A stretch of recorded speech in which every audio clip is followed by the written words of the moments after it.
All right, so we're going to cover promises. And hopefully everybody is familiar with promises in AngularJS. What we're going to cover are how promises differ from callbacks, the promise API, how you can create, fulfill, and reject promises, how you can chain promises, how you can use them to delay loading views using the resolve property in the route provider, and then also how you can test code that actually returns promises or consumes promises. So we'll go into several different things. Please ask questions. So if you run into something you don't understand, please holler out, because love for you guys to walk away with this knowing everything there is to know about promises, or at least everything I know about. I won't say I know everything. So what are promises? According to CommonJS, promise proposal, it's basically an interface for interacting with an object that's going to go do some work and return back a result at a later time. And it's performed asynchronously. That means you can still do work, and then it's going to come back and ping you and say, hey, I'm done, here's the result.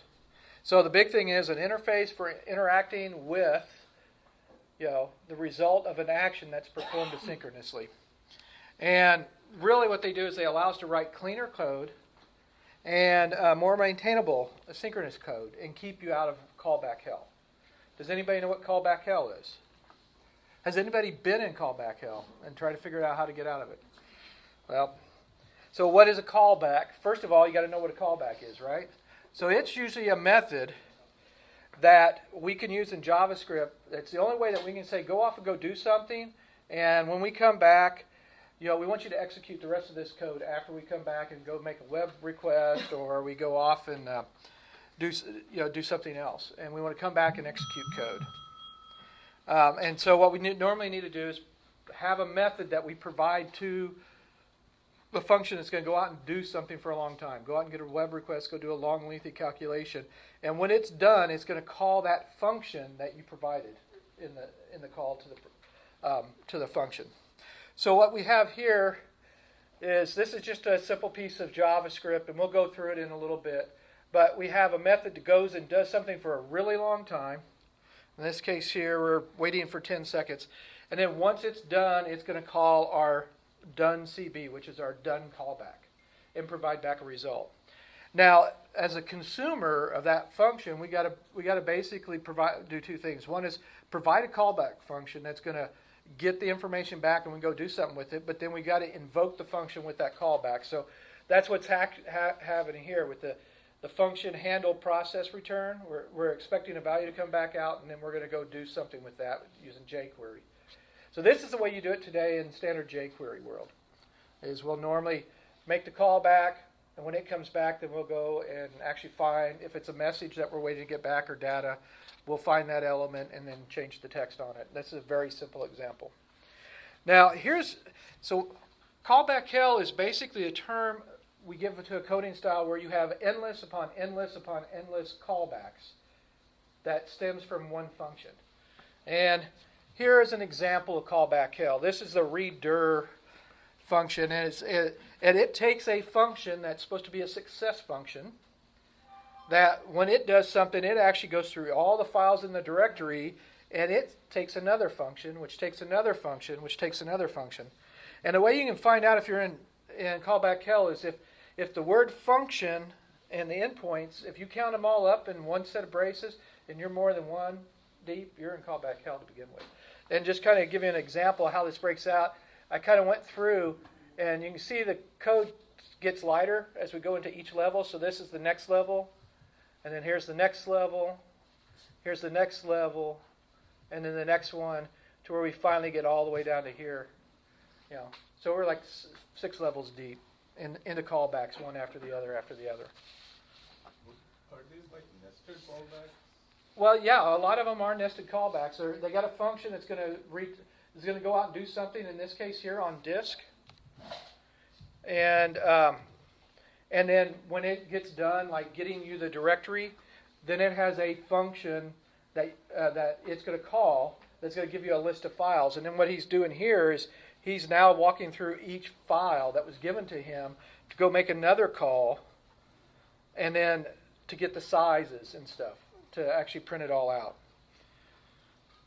That's basically, this is just an example of, but a lot of times, a good example of where you run into it is if you're chaining request, Ajax request, like you need to go get something, like let's say you need to get an order, and then when you get the order back, you want to go get the order items, and you have to make another call to get it, and you want to make it all happen kind of synchronously. So I need to get the order first, and then once I get the order, I can go get the order items, and then I can go get the payments, or I can get the customer. And you could end up chaining a bunch of calls like that, and normally end up in a bunch of callbacks because you want to do it synchronously. That this occurs, then the next thing occurs, then the next thing occurs. And also, if you've written anything using Selenium WebDriver JS, and you want to get the text from an element and then check to see if it's a value in that, they do a lot of promises and callbacks and stuff like that with it. So you'll end up in that type of stuff. Now, one way to solve this is you use named functions, right? And you provide the named functions in the callbacks. That helps make it a lot clearer than this. You don't have all these function bodies like this. It's probably the best thing you can do to stay out of it. And there actually is a website called callbackhell.com. It gives you all sorts of examples and how to stay away from it. So I do have an example. So let me bring up WebStorm here. And what we've got is just a very basic web page here. We got a message saying loading, and then we got a load button. And then what it's going to do is this load button, if we look at the JavaScript here, is exactly what I showed you earlier presentation. When they click on the load button, we're going to call do something for a long time and send it a callback. And do something for a long time, what it's doing to simulate a lot of work is it's calling set timeout and waiting for 10 seconds. So after 10 seconds finishes, then it will basically process. And in this case here, he's calling the done callback that was passed into him with the message back from a long-running process. And then which will then call this guy here, who then finds the element with the ID of message and sets the text. So it's a very simple little sample, but it gives you a good idea of how a callback works. So let's go ahead and we'll run it. And right now, let's see if I can remember this. No, it's Command plus. Can you guys all see that pretty good? Okay. Yep. All right. So we'll count to 10, and sooner or later, it will come back. 4, 5, 6, 7. Come on. Sooner or later. Come on. Or did we blow up? Let's take a look here. Or did I not click it? Oh, we got 5 errors to start with. What do we got? Oh, this ran earlier today. Oh, I know. It helps if I actually go out here and actually download. Let's do a Bower install.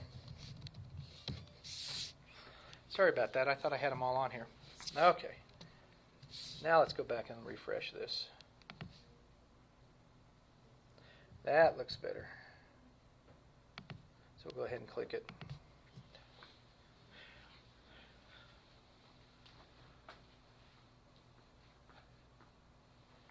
You know, nobody would ever sit around and wait for a page like this, right? It's longer than the 3-second rule. But, so now let's go ahead and let's set some breakpoints on the code here. Let's get on the source tree.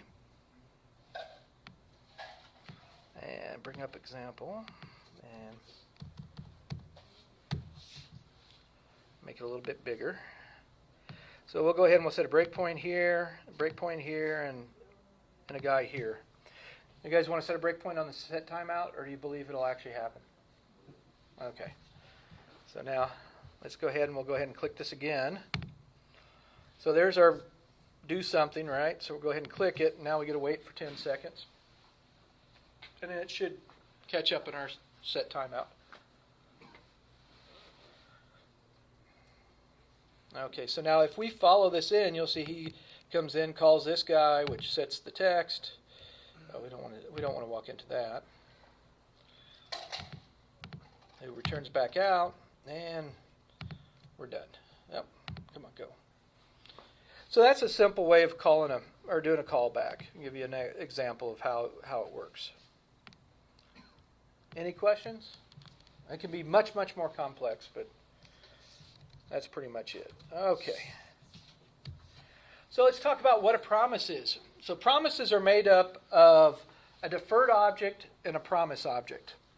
And the deferred object's really responsible for going off and doing some work asynchronously, and then once it's done, it's going to come back and call either resolve or reject.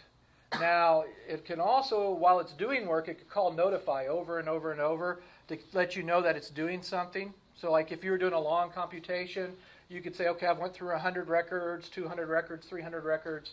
And the promise object actually has a notify callback that you can provide to it, that every time that we call notify on the deferred object, it'll call the callback on the promise object.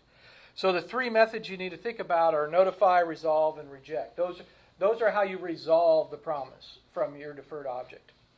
The promise object's responsible for invoking the consumer or the caller's success method, error method, and notify method. And so whenever the deferred object, whenever we call resolve, reject, or notify, that's going to basically instruct the promise object to call the methods that are provided to it. And a promise is a one-time deal. If you actually take and call then on a promise that's already been resolved, it's going to return back immediately. So you cannot use a promise for something that's going to happen over and over and over and over. You actually have to use a different mechanism. That's where interval, making a call, or using a pub sub type of architecture works. So how do you create a promise? Now, so in the code that is going to actually be doing the work and is going to alert the person I'm done, what you're going to do is you're going to inject the Q $ service. This is actually based off of Aaron Kowal's Q service. If matter of fact, let me go over here too. I think it's there's Chrome. Let's go out and we'll pull up the .org, and once it comes up, looks like it's a little slow today. There we go. I'll go to the API reference so we can look at this as well. Get down here to Q service. There we go. So this is the service that's responsible for promises in Angular, the Q $ service, or the $Q service, however you want to talk about it. I'm backwards. I'm dyslexic, so I call it Q $. And so what we're going to do, and they actually have links in here to, it's Chris Kowal's, not Aaron Kowal's. Chris Kowal's Q service. You can find that on the internet. And they also have the CommonJS promise proposal. And then they talk about the deferred API and the promise API in more detail. So what you're going to do is when you start the method, it's going to go do the work. The first thing you're going to do is you're going to store off a variable, and you're going to call $Q.defer. And that's going to give you the object that you can then basically work on as you're doing work. You can call notify on, and when you're returning from that method before you go off to do your asynchronous work, you're going to return back deferred.promise. That's going to return back the other object to the consumer, who will then get notified that the promise is completed, has failed, or it's busy. So that's pretty much all you got to do at that point to create the promise and return it back. And if we look over here on this example here, you'll see where can everybody see that in the back, or should I make it a little bit bigger? You can see here where he's doing var deferred equals Q $, and they're really doing return deferred promise down here at the bottom, right there. So that's what we're just talking about. This sets up the deferred object, and then this actually returns the promise to the caller. then as you're working, you can do stuff like notify and then resolve or reject. And then he's basically got some code down here to show how to use it or call it. So how do you indicate the method's done? You can either call resolve, which means success, and you pass back a result. It can be a number, it can be a string, it can be an object, it can be an array of objects. That's going to go back in the result of the success method. If there's an error, you can return back a reason so that they can display a reason or they know what to do. Maybe they got a 500 error and you want to turn back around and call it again, or maybe it was unreachable or something like that. So you can actually look at the error reason and take another method or another strategy to solve it. And to let the consumer know work's still in progress, you call notify with a message on 100 of 1,000, 200 of 1,000. And like I said, you can see that here where they're calling deferred.notify. And then once it's successful, it's deferred.resolve and deferred.reject. Okay. So how do you consume it? Now, this is where you make the call, and it returns back the promise. Well, now you can do something with that promise. You can actually put a then method on it, which is what everybody does now. There used to be you had a dot success and a dot error, and you could use that.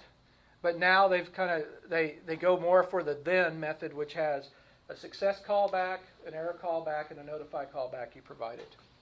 And you can chain that one after the other after the other. So what happens is the then method basically is going to take and wrap whatever your three functions does and returns in another promise.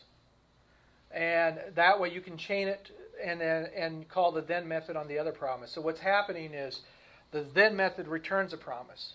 And then you can call then on that promise. So you can do promise A, promise B, promise C, and get a whole chain of promises. Or you can just do dot then, dot then, dot then.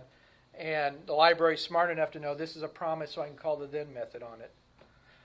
There's also a catch method. So if you don't want to pass an error message through, you can use the catch method. And if any of the promises in your chain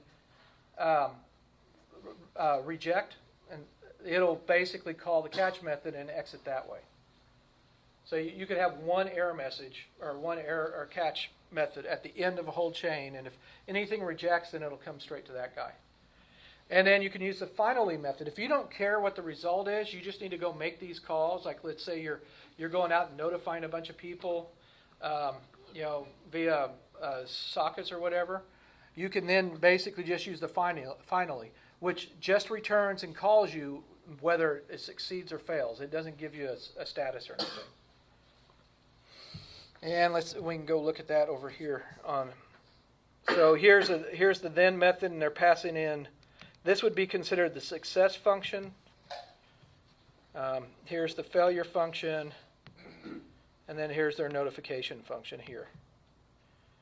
And if we go down here to the promise API and look at the then, so you have then, catch, and finally. And it's always good to remember that the then method will always return back a promise. So you can chain. Okay. So we have a promise demo. Time for some more code. Now let me make sure that I actually have code here. So let me...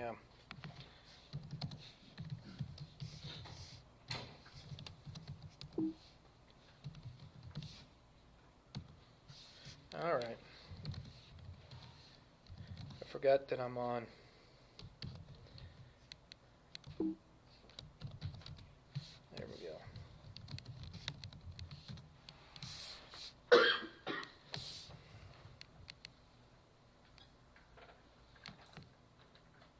Come on. Should have done this beforehand instead of talking with everybody, but that's okay. So we'll go ahead and we'll run this guy.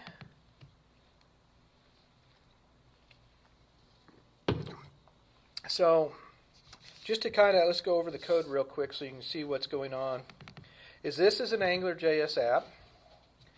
And we've got our long-running service now, which has a long-running request and an always fails request. So whenever you call the long-running request, it's going to wait for 10 seconds. And just so we don't have to wait too long, what I'm going to do is I'm going to change this to 5,000 because I thought the 10-second wait was a little long. It'll wait for 10 seconds and it'll resolve the error or the promise. And then we got the always fails request. It waits for 5 seconds and it's going to reject the promise. And then here's our controller. We basically have two methods that we're going to call: load result and load failure. And it's going to call the long running service, the long running request. And when that resolves back, we're going to basically set the scope result, which if we look at the HTML is basically the same thing we had before, but now we're going to bind it here. And you know what? I don't think that's going to work if scope.result. Oh, messages. Am I in the right one? That doesn't look right. Oops.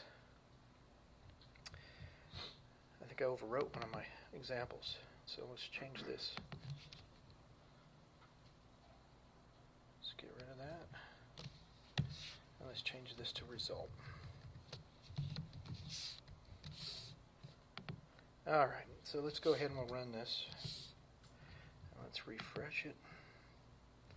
Okay, so that's going to load the page. It should kick over here in about 5 seconds, unless I broke it again. Okay, so we're back there. Now we'll go ahead and we'll do the always fails, and we should get it after 5 seconds. We should get a failure message comes back. So now let's go ahead and we'll open this guy up and we'll look at our example JS here. Where do you guys want to set breakpoints at? You want to just set breakpoints in the promises, or do you want to set breakpoints all through the code? Or do you care? Okay. So we'll put one here on the load result. We'll put one on here and here. And then we'll go ahead and put one on the rejects and the resolves. So go back, we'll go ahead and load our page. And after the timeout, we should get here, and then we should be able to.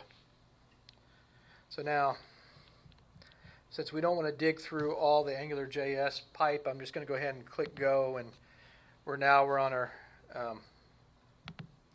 So now we're in our long-running then result. This is the success result. So now we get our result here, which has got our back from a long-running process, and we're good there. And then if we do the always fails, we should stop here in the other service, and then we'll end up, we're going to do the reject, and we've got our error result back, and we're there. Now, what I did on let's go back over to the code here. So I used the same logic in the JavaScript for the handlers, right? I went ahead and really this is exact same as the one below it, although one is calling the always fails and the one calls. So you end up with a pattern here, right? You're always going to call some type of handler, and have an error function, so what we could do over here on this one that always fails is let's don't provide that, but let's do a .catch, right?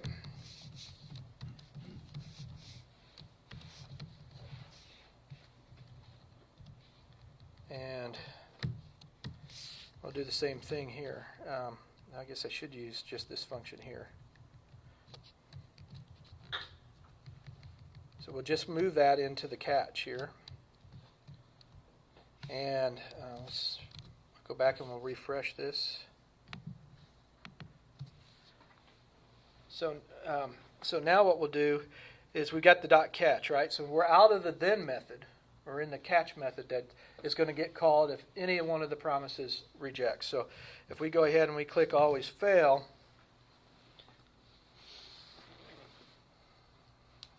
so let's go ahead and we'll call our deferred reject, and then we're getting called on our catch method, which then will set our result, and I get always fail. So you can use a catch method that way if you want. Now let's throw in another one here. Is there any reason to use one over the other, or are they just pretty much equivalent? Well, it really comes down to what is simpler for you to understand and is more maintainable for you and your team. If you think about it, the first thing is if you follow the JS hit, he'll come through and he say, hey, don't use anonymous functions, right? All over the place. So the first thing you would do is take every one of your success callback, your error callback, and your notify callback, you'd pull it out of there and you'd make them scope level functions. Would be the first thing you would do. And then you would replace that to scope dot whatever the function name is, right? That's first going to simplify it. Then if you feel that, hey, I'm using the same error function over and over and over, well, then you could put that in a catch, or you could provide it to every one of the then methods. Well, if I have the same thing over and over and over, it starts to become messy, right? So leave it out. And if you don't use the notify method, leave the notify method out. Just have success method, then success method, then success method, and then turn around and take and have your catch at the bottom. So it can help you simplify your code, make it a little bit more maintainable, make it a lot more readable. So now the next thing I was going to do is I was going to put we're going to go ahead and take this guy out. And I'm going to take and put another then function on here, but we're going to put a result 2 here first. And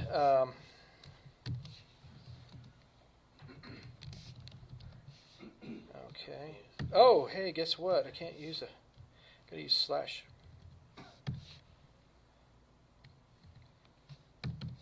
Then we're going to put another then method on here. So let's just grab this then function, right? I'm getting a little bit ahead of myself, but I do want to kind of show you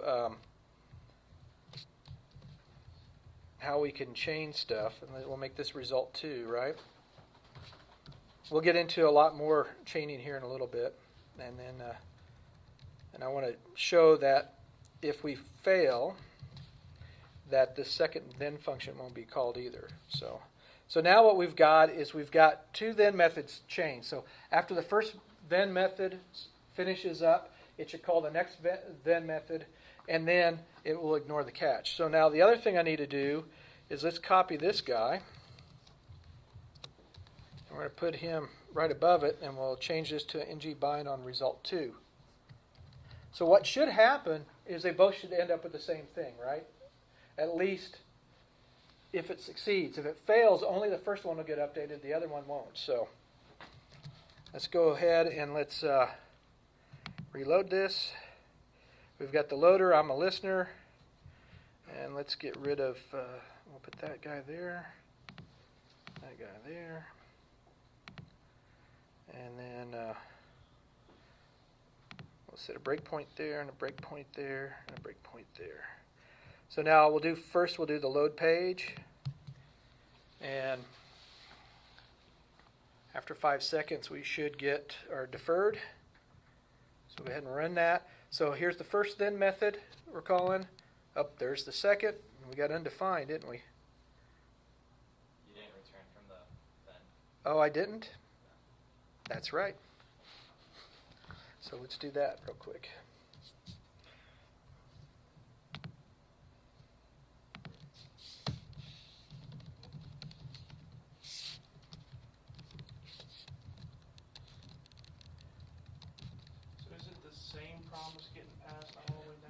Actually, no, it's a new promise each time. So what happens is once that then function finishes up, it's going to basically do like a $$ win with whatever the return value is of the success method. If you did a $$ reject, which we'll get into a little bit when we get into chaining here next, it's going to basically then do a $$ reject. So when you do like a resolve or a reject, like you can't reuse that promise. That one. No, well, you could pass it on to the next guy and the next guy and the next guy, but what's going to happen is it's wrapped in, wrapped in, wrapped in. So really, the first person that gets it is this first then method, right? And if he doesn't return the result, then you get undefined, which we just got, because he didn't. It's like sending back a void.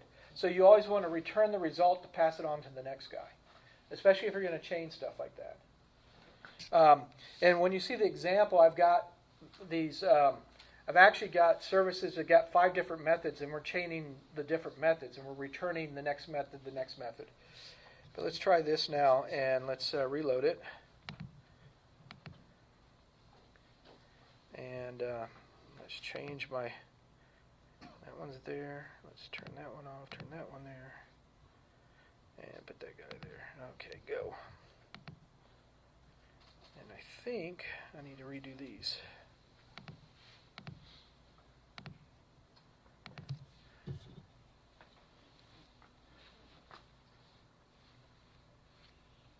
Okay, so let's kick that off. So our result is back from a long running process. And we're going to return that. This guy gets it. And we skip over that. So they're both the same.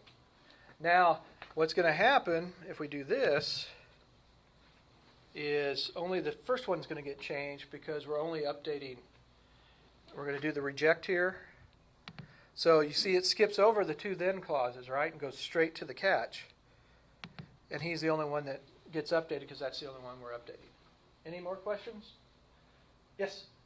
Can you go back to that queue that we're using queue? Okay, up here at the top, let me get back on the code here. So up here, each method, now see I'm using deferred here like this, and what you really probably should do, which is better, is do this. So let's... and keep it at function scope, not at class scope, okay?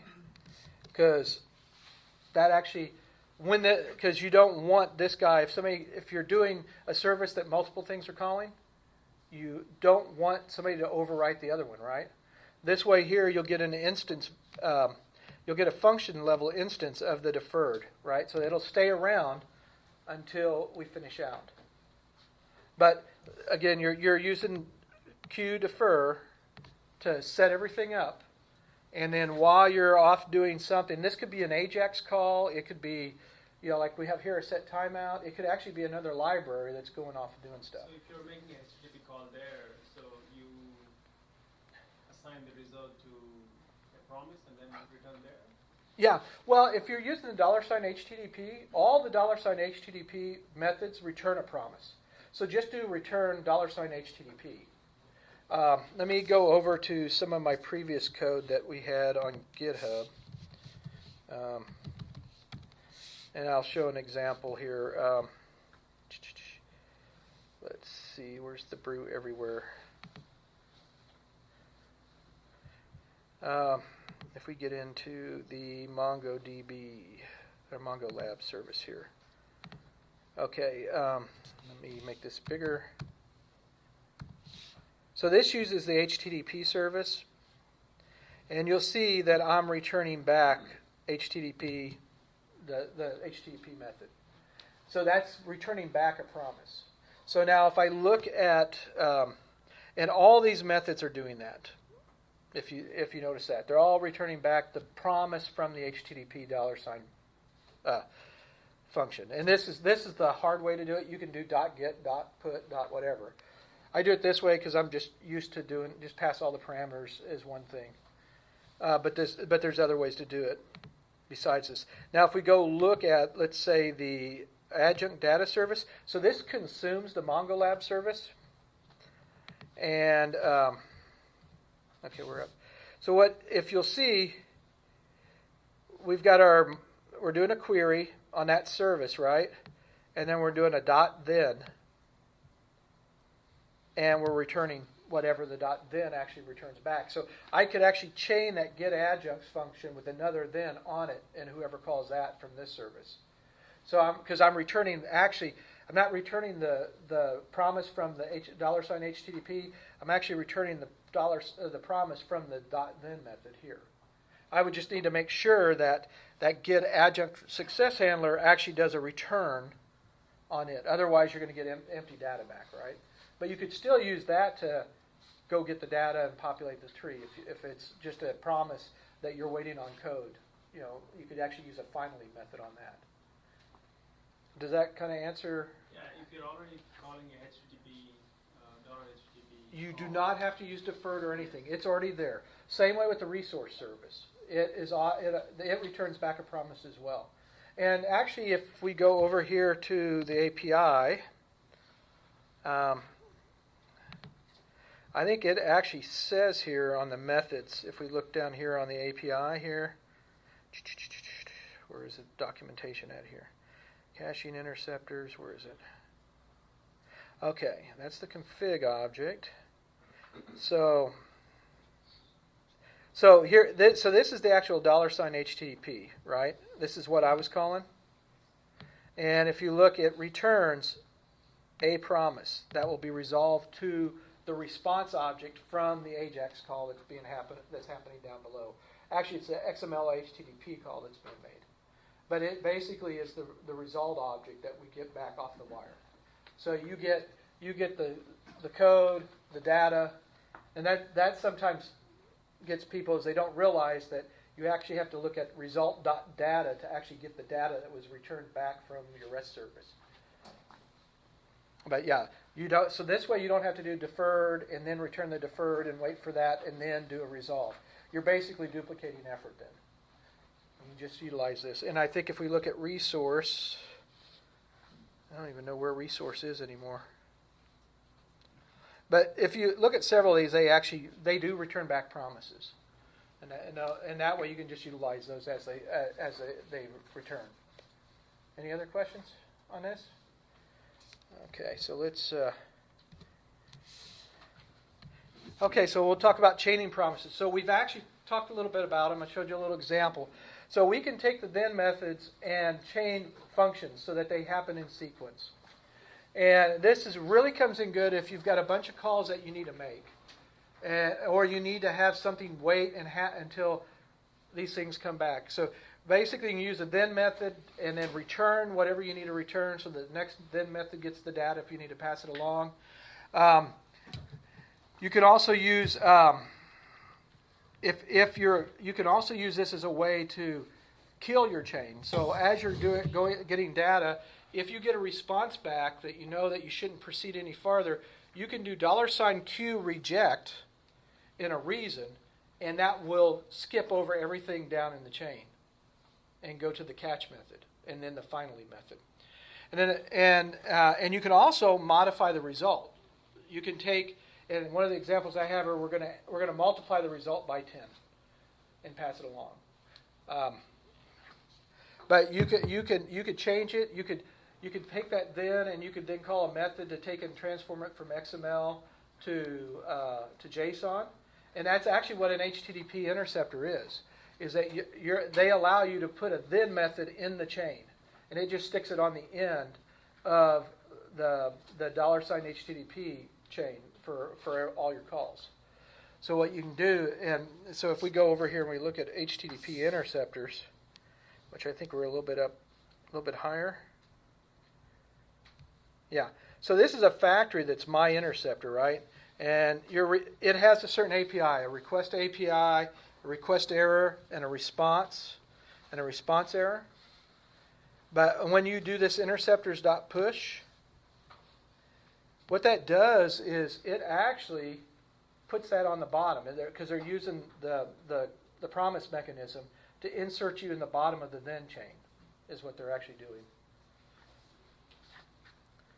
And so you can actually deal with stuff that way.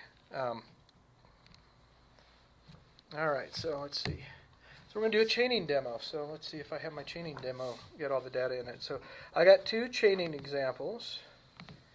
Chain example 1, and it does have Bower components. So let's look at the code here. Let me close everything else out. So what I have is I have a long-running service and I have a short-running service, and they're almost exactly the same. They're all doing a timeout, and then they're doing a deferred resolve. So, and then basically returning back a message. And so I've got request 1, request 2, request 3, request 4, request 5. And then the short-running service is waiting for a second, and then it's calling resolve. And then our controller, we've got our result. Now what we could do, so we're basically here, we're calling request 1, and when that succeeds, we're going to call this method called handle result, which basically pushes the result onto this message array. And I'll show you that in a second. Then he turns around and he returns the promise from the long running service request 2. So he's going to basically go out and call the next service. And then when that returns back and succeeds, it's going to push the result on the stack and then call the next service and then the next service. So we're returning a whole new promise back as the promise for this then method. And so we can chain call after call after call. So to make this a little bit easier, let me bring this back here like this. Well, you stay there. I guess it isn't going to work that as much as I wanted. But we've got then do this, then do this, then do this, then this. So I have a question. So in the first example, then you were returning a string, but then you were doing a dot then on the results. Right. And so my thinking was, you get a string and then it returns a promise chaining. But you're saying now, like when it returns a promise, it knows to return the promise. So the next then. Okay, so what it would normally do is return you a promise with nothing in it. If you don't return out of the success function, something from the success function, which we saw in the other example when we got undefined in the second method, because you actually have to return something as a value for the next promise to resolve and pass on the data. What I'm doing here, and we can actually go back to this example just so we can show it. So in this guy here, if I didn't do this here, right? So let's take this out. We're not going to return anything. So it's not going to pass the result on to the next guy. It's going to basically pass you an empty promise that has been resolved. So what should happen is, let's do this. Actually, the result is undefined, right? Yeah, the result should be, so if I say if not result, let's go ahead and we'll set this here, right? Else, what we're going to do, we're going to say $scope.result2 equals, I got nothing. Okay? So what you would expect, if you didn't know the fact that if you don't return something from the previous success method, you would expect the result to show up. And we set the scope to the same thing that came through the first time, right? That's backwards. If result. Well, no, because results could be undefined, right? Right. Oh, yeah, you're right. If Thank result. you, yeah. I was thinking that I wanted to actually I got nothing in there, but you're right. If result has a value, then let's stick it in the result. Otherwise, let's say I got nothing back. So let's go ahead and let's rerun this guy again. And so let's set a breakpoint in here because we're not going to play with the failure one. Actually, let me just do this the easy way. Remove all breakpoints. So we've got this guy here. Then we'll set a breakpoint there.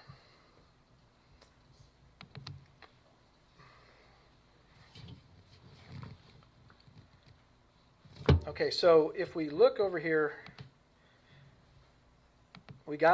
that's our result now. That's what was returned to us in this function, right? So we'll go ahead and we'll set that.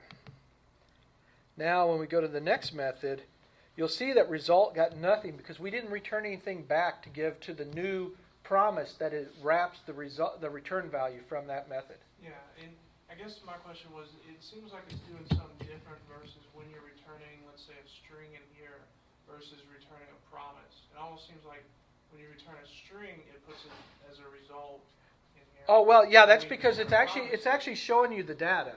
It's actually giving you the data, the result data that you did the resolve on. It will always give you whatever was in this. If we made that an object, it would give you an object.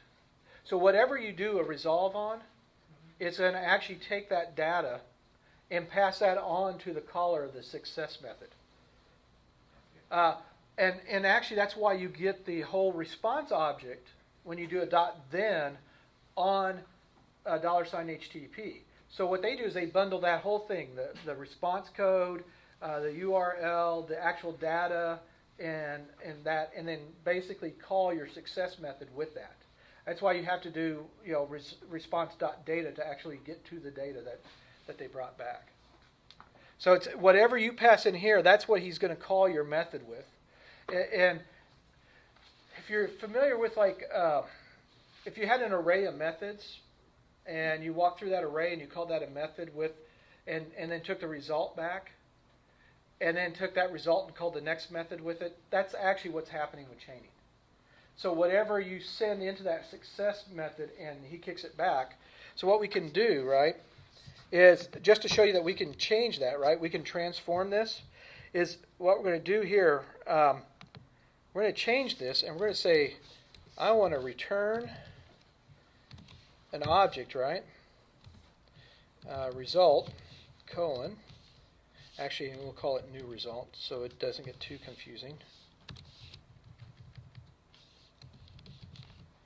So now, and we're gonna say if result dot new result, and we'll use dot new result. So now what I've just done is I've transformed what we got back, and I'm going to transform it into an object that we're going to pass to whoever is after us in the chain. So we'll go ahead and we'll run this and we'll refresh it. And so we'll start out with back from a long-running process, but what we should get back when we get down here, yeah, thank you. Somebody remembered that I didn't have a semicolon, but I thought you didn't need semicolons. No. You gotta remove one. Oh, my semicolons are off, but we should put a semicolon on the end of it, right? To be syntactically correct. Okay, there we go. So let's go ahead and let's click the button.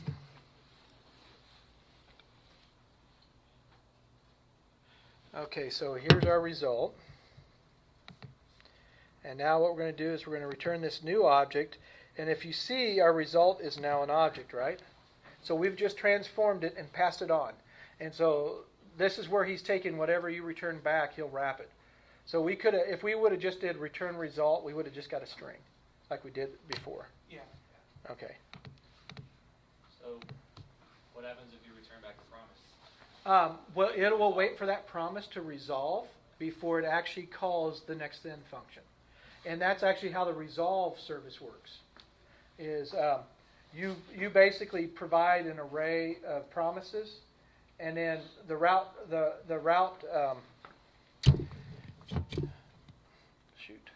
route service will wait for all those to actually succeed or to complete and complete successfully before it will actually change the view. If one of them doesn't complete, one of them rejects, then it will actually won't ever switch the view. And you can use q.all to actually do a whole bunch of things. And actually, that's part of my examples. We're getting ahead of my examples here, so that's all right. Okay, so that was this guy. So this is just going to call every one of these one after the other, okay? And my little handle result, all it's doing is it's basically calling this, do a push. Whatever the result is, push it on the thing. And index.html on this chaining example is now we've got a ng repeat. And so every message in this array, we're going to display it and just repeat it out. So let's go ahead and we will run this. And the other thing that's going to happen with this is you're going to see it show your status as you move along. It's not going to be everything boom, right? It's going to be one after the other, after the other, after the other. So now it's calling the long-running service. Then when the first one comes up, we should get the first one. We're back from long request 1, and we'll go to long request 2. So we've got to wait 5 seconds for every one of these.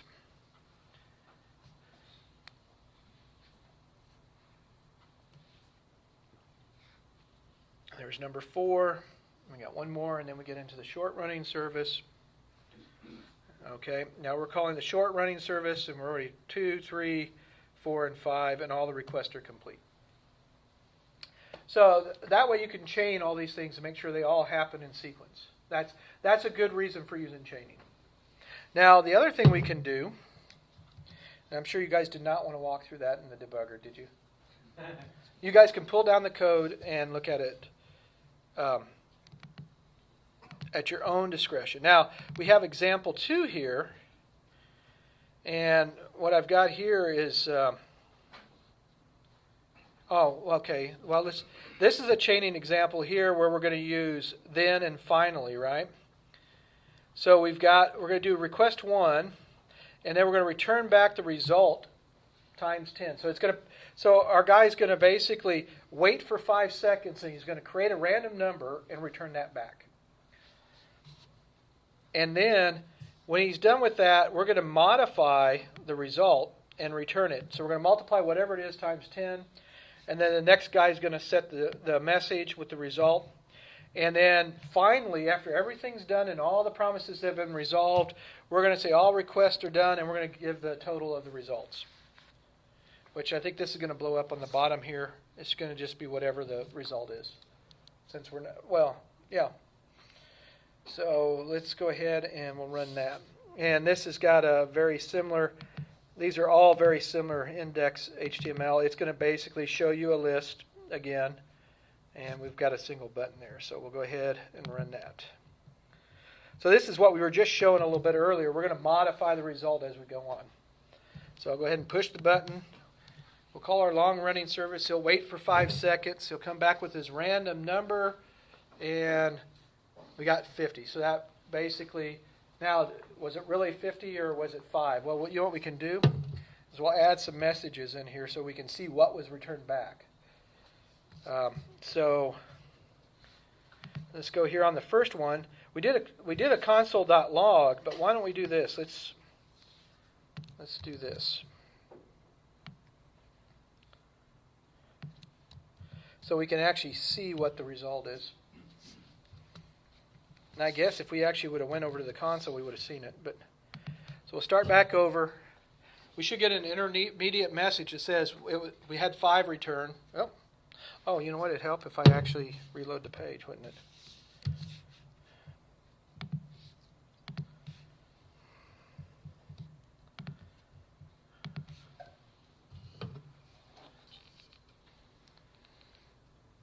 So it returned 1, all the requests are complete, and then we got 10 as our result.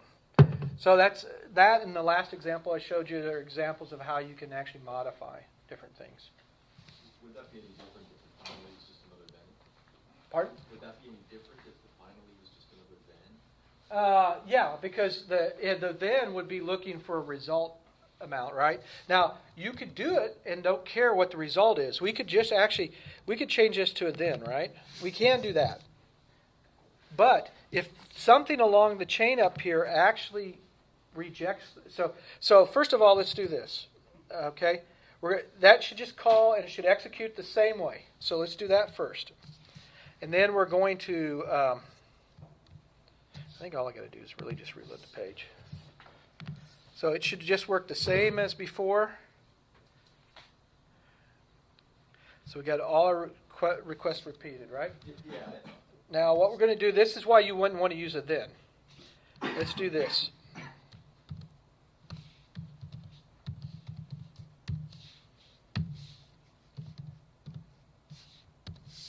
Okay, so something happens in that then method, and we reject the promise, right? So now what's going to happen, and this is why you use a finally versus a then in this case, and this is actually a good example here. So let's reload it. Do you think you'll get the all services completed and all that? All you get is that back, because what happened is we basically rejected the promise, and so it skips over all the then functions in the chain. So now if we change this back to finally, and we go back and refresh this, we should get that last piece of code. Does finally return anything? No, it's actually the end of the chain, so it won't return anything. It won't return a promise or anything. But see, we actually do get called, so that works. Yes? So if you do a few all, Yes. right, and one of them fails, Then it basically they'll all fail at that point. And actually, guess what? We're going to do that next. So let me go back to our presentation. So we played chaining. Everybody feel comfortable with chaining? Okay. Just have one question. Yeah. Back to the long running service. Yeah. Okay. This guy up here. Yeah. Okay. So you have a timeout that's just it's making a synchronous call and then coming to the return defer promise and then just returning promise. Yeah. So if you have a real function that actually has a long running processor, Right. Put it in a timeout like this. you always put it in timeout? Yeah, you always put it in a timeout like this. And the reason for that is so that you can return the promise and let them go do something, and then once your timeout kicks off, then it will go do its work. You got to remember that the browser is single-threaded, unless you use a web worker, right? But it's single-threaded. So what you really want to do is you want to return back, which usually they're going to wait for the then method, right? So they're going to block, and then your code will run and run and run. And if you have a notify, you can show something going on at that point. You could use interval in here. And a good thing to do is take this and change that from timeout to interval. And then when the interval basically finishes after 10, cancel the promise for the interval so that it doesn't run the next time. And call notify in there, so you can see how it's working from that perspective. So if you want to write a method that returns a promise, you always have to use timeout? No, well, you should if you've got work to do, right? Because now normally when you do stuff like Ajax and stuff that actually has a callback, the reason you don't have to do a timeout like that is because by the nature of making an Ajax call and everything else, they're actually going to another thread, and it's an asynchronous call by nature, right? That's built into JavaScript. Whereas you're trying to do something asynchronously, the best way is to use either a web worker or to use timeout. The simplest thing is to use timeout, which means, we're going to do this, and you could change this from 5,000. You could change this to 10. The whole thing is it's going to skip over and return back your object to whoever's calling you, and they're going to wait to continue execution until you return, unless you use the notified method, and then you can actually call them, and they can update their board. But the whole ideal is this is to give you enough time to return back to the caller the promise, so that then you go into your asynchronous loop or your background loop to do stuff. And I'm not really good at web worker, so I couldn't show you an example of that. I stick with the basics. It's just basically spawning another thread. Yeah, it's what you're doing, and so that would work better, if you're going to do a long-running process or calculation. I've got in the book that I wrote, the AngularJS services book, there's actually a rules engine service, and this is a good example where you could return back a promise out of the rules engine service instead of using messaging. So you say, go off and start your calculations, and then I'm going to call you with the result when I'm done. And it actually uses a timeout to go off and do things. Okay, now let's see. Where were we at? We were talking about. I know we're going to get to. Oh, let me go ahead and do the promise all example because we were just talking about that. Okay, so now the promise all example is, again, I've got my long-running service that has 5 methods that are going to. They're all 5,000. Good.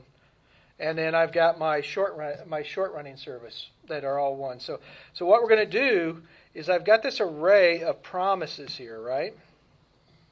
And so when we click on the load result, it's going to go through and it's going to push every one of the promises that are returned onto that array.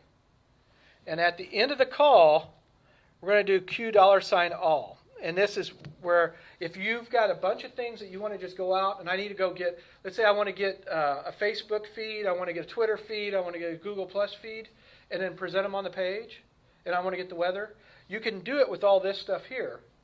Take and wait for all those promises to return, and then go do something. In this case here, we're taking all the results that come back, because what it's going to do is it's going to take the results and stick them on an array.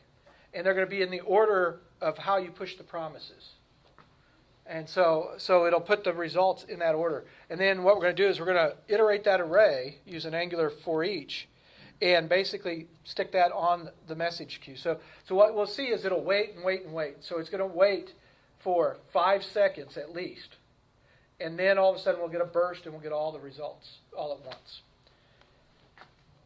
So this is and the index.html is again exactly the same as all the other examples. We just got the 4 next there. So let's see. I want to run this.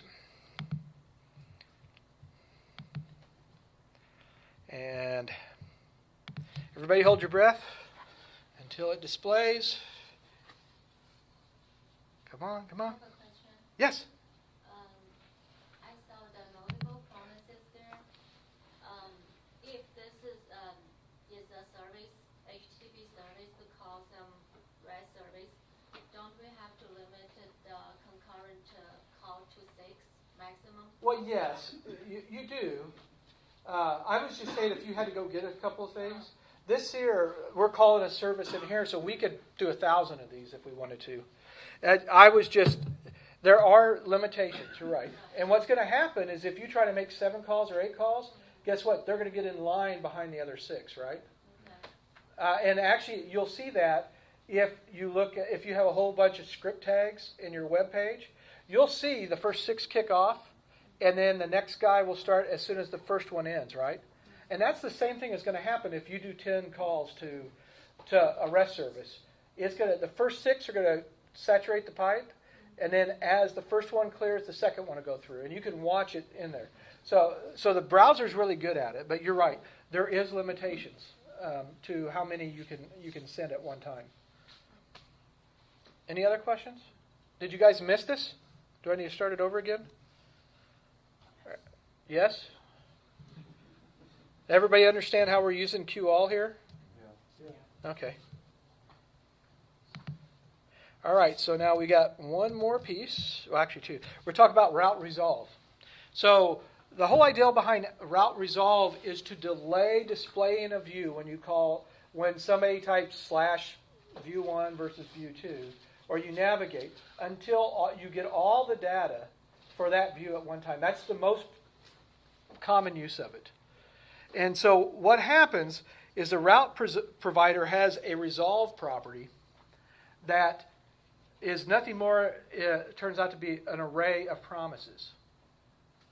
And when all those promises actually resolve, then it will do the same thing that QAll does. It will then turn around and call the controller, and it will actually pass the results of each one of those items into the controller.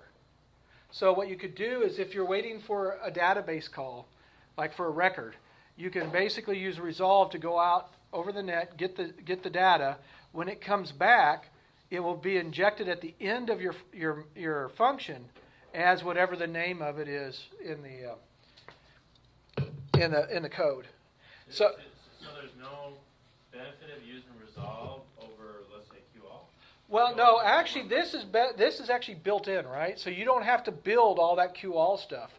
So this is actually part of the framework, right?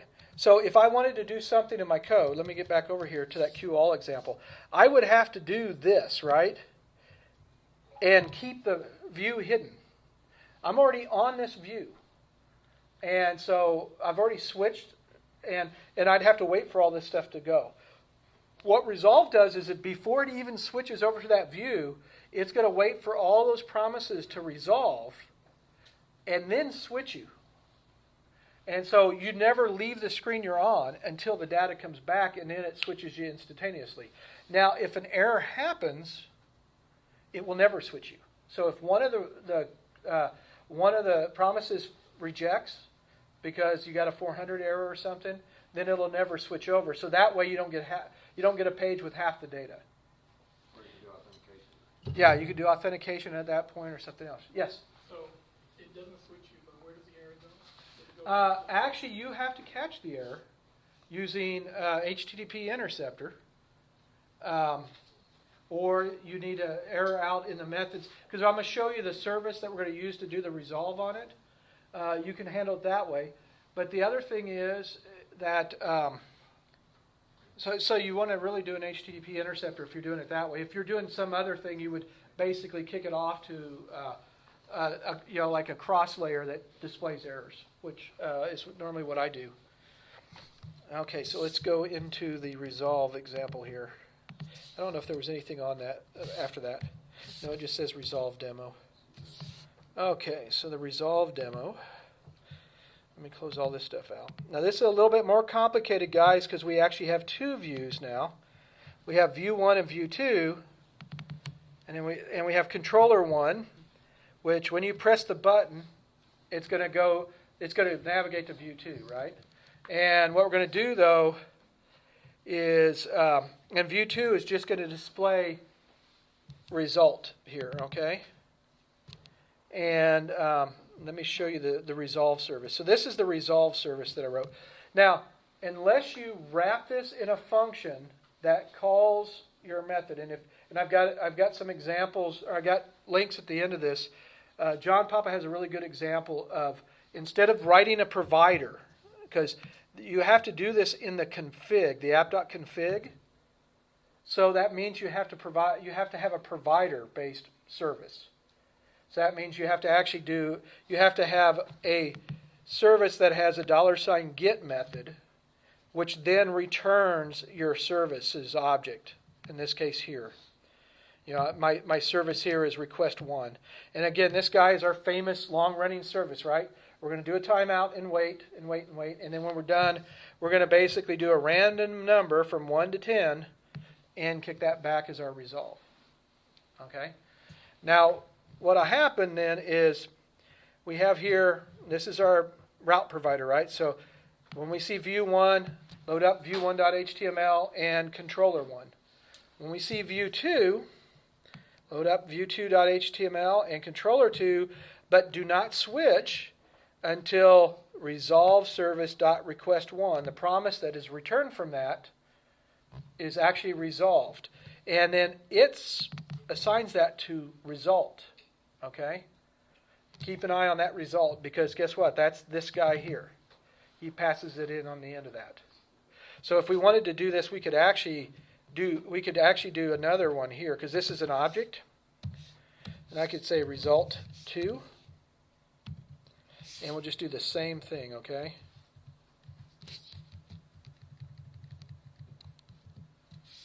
So, and then, so if we do result 2 here, and then we can say, okay, our result's going to be result plus result 2. Did I type those right? Yeah, okay. So what's going to happen now is it should wait until this function returns back and then switch over. Okay? So let's go ahead and we'll launch our index.html. So we're going to press our button and we'll wait. Now it's got to wait 5 seconds and then we should get a result back. And we get nothing back. Did I not press it? Might have broke it because I wrote code. We're on view 2, but it didn't go anywhere. Okay, let's see what we broke. I don't see any console errors. Maybe we need to... Alright, we'll set a breakpoint in here in Mr. Example.js. Okay. So this should get called twice. Alright, and we'll set this here so we get it twice. Oh, wait. Something's broke. Okay, so request 1. So we're actually in view 2 now. But I guess my view is bad, so let's look down here on controller 2. What did I do wrong?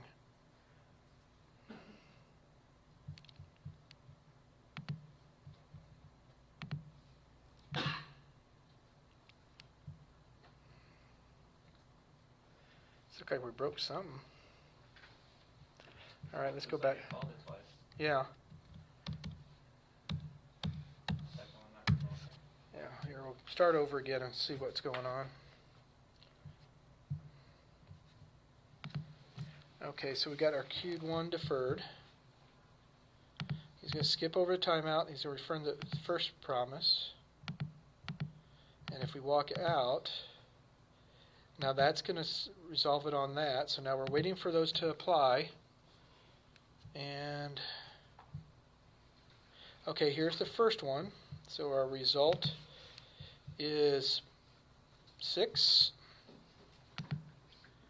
And our next result is 9, but we're not getting to view 2. It's almost like it's blowing chunks here. Let me go back to my original code so that that works before I get too fancy on this. Because I'm probably doing this wrong, so let's just leave it like that and get rid of this. Because we probably have to return it in an array, and that's probably what's the problem. We don't return 2 of these.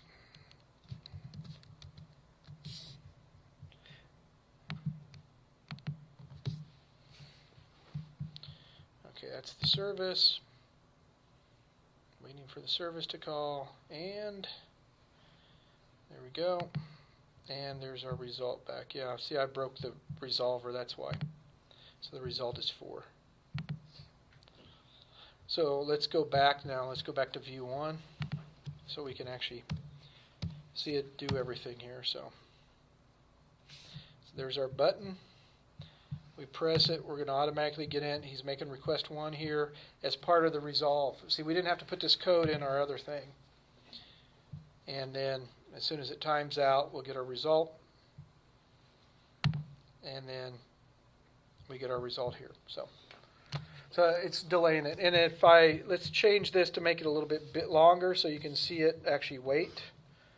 Because sometimes 5 seconds is not enough. We'll make it 10 seconds. And let me get rid of all my breakpoints. And we'll get rid of this, and we'll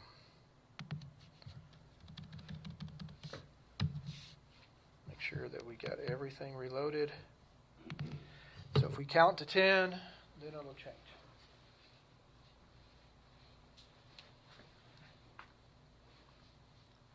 Well, sooner or later. There we go. So that's that way, you can basically delay displaying a page until you actually get your data back, and it works really good from there. Any questions? I got good examples at the back of this. John Papa and K. Scott Allen's got 2 really good examples of how to do this.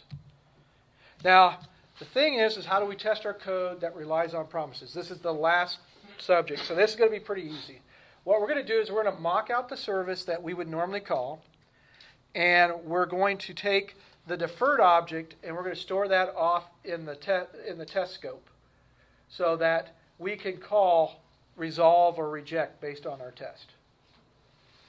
So, and let me go over here and we'll get to our little example. So I got my testing example here. So we've got this people list controller who is reliant on the people service, and he's going to call request people, and then when that comes back, he's going to populate the people list with people.peopleStore. We could have actually returned back the result in that. And here's our people service. And we've got our people store that's got basically an array of people. And then what we're going to do here, this is our mock service. If you'll notice, I've got deferred here. And we're going to hold this off in our test. And then what we're going to do is we're just going to do defer and return the promise. We're not actually doing anything here because this is a fake service, right? All we're going to do is we're going to return back data that we need to return back. In this case here, we're not even returning back data. We're just saying, yeah, we went and got the data. Now you can go access the people store. And then what we're going to do is before each function, we're going to inject the root scope, the controller service, and the queue service. And this is so we can recreate the service or the controller for each test. And so we're going to save off $, and then we're going to create an instance of this controller up here, this people list controller, by calling controller with the name of the controller, and here's your scope object, and here's your people service, which is going to be our fake people service here. Okay? And then, so the first one, it's going to say, okay, it should call the request people whenever we call init. So we're going to actually, using Jasmine, we're going to spy on the people service, and whenever they call request people, we're just going to call through to that service, that fake service. So we call init, and then we're going to call deferred.resolve, and we have to call digest on the root scope, or on the root, so that it will actually process that and resolve the actual promise in the controller. And then we'll expect that to have been called. On the other one, we're going to call init, and we're going to do resolve, and we're going to expect the people list not to be null, right? And then what we're going to do is we'll take this one here, and we're going to actually call a reject. Just so you can see what happens if we do a reject. So this should be should not call.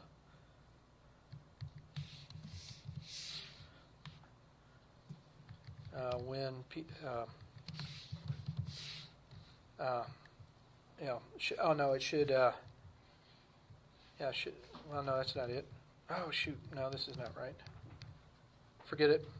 Let's just go through and we'll just run these two. So you could actually do a reject to basically see how it would handle the reject and do the else on that. But so let's go ahead and we'll run this guy, and we'll get it over here. So this is pretty simple because I'm using Jasmine in here, and it just runs it real quick for us. But if we wanted to, I don't even think we could set breakpoints here, but we can try it.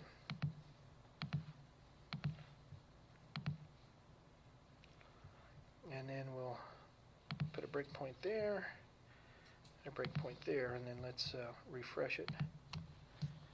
So here's the inject, the before each method. So we're going to go do this guy here and run the controller service.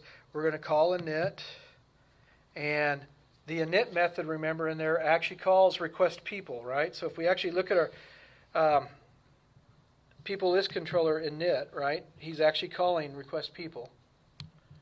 So we're going to just do deferred and return the promise, and he's already on to the next one.